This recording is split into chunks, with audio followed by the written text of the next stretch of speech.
Саламатсыздар ма оқушылар? Біз бүгін әлемдегі ірі кітапханалар морфология бөлімінің кітап күні тақырыбы бойынша өз сабағымызды бастайтын боламыз.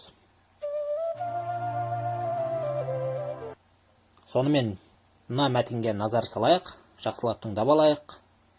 Кітап адам баласы ақыл ойынан туған рухани байлықты сақтап, оны ұрпақтан ұрпаққа жеткізіп отыратын құрал, білім мен тәрбие көзі.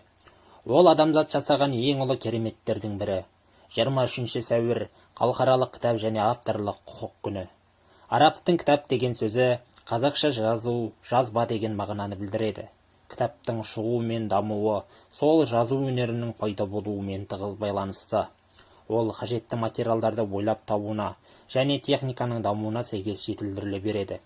Ежелгі заманда Мысыр мен Шығыс елдерінде, Греция мен Римде кітап қыш тақталарға жазылды. Кітап тас бетіне де қашалып жазылды. Түркі халықтарының көне жазба мұрасы болып табылатын Орхон Енисей жазба ескерткіштерін ашық аспан астында тұрған тас кітаптар деп айтуға болады. Ендеше кітапқа байланысты мәліметпен таныссақ, оқулығымыздың 159 бетіндегі 5-ші тапсырмаға назар салайық. Бұл жерде Абай Құнанбайұлының өлеңі берілген екен. Пайда ойлама, ар ойла, талап қыл артық білуге, артық қылым кітапта ерінбей оқып көруге. Бұл өлең бойынша біз келесі тапсырманы орындайтын боламыз. 3 сөйлеммен өз ойыңызды қорытындылап жазасыз. Яғни, өлең туралы өз ойыңызды, пікіріңізді білдіресіз. Видеоны тоқтатып қоюға кеңес береміз. Оқушылар, өз ойларыңызды жазып болсаңыздар, біз өткен 90-да істеу деген тақырыппен танысқан едік. Ендеше сол істеудің себеп-салдар істеулері деген мағыналық түрімен бүгінгі сабақта танысатын боламыз. Себеп-салдар істеулері. Сонымен кеттік.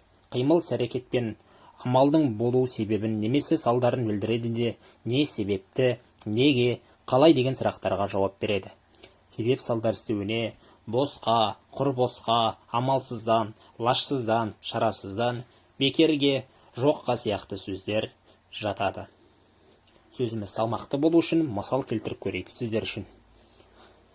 Біз осы сөздерге мысал келтіреміз қазір.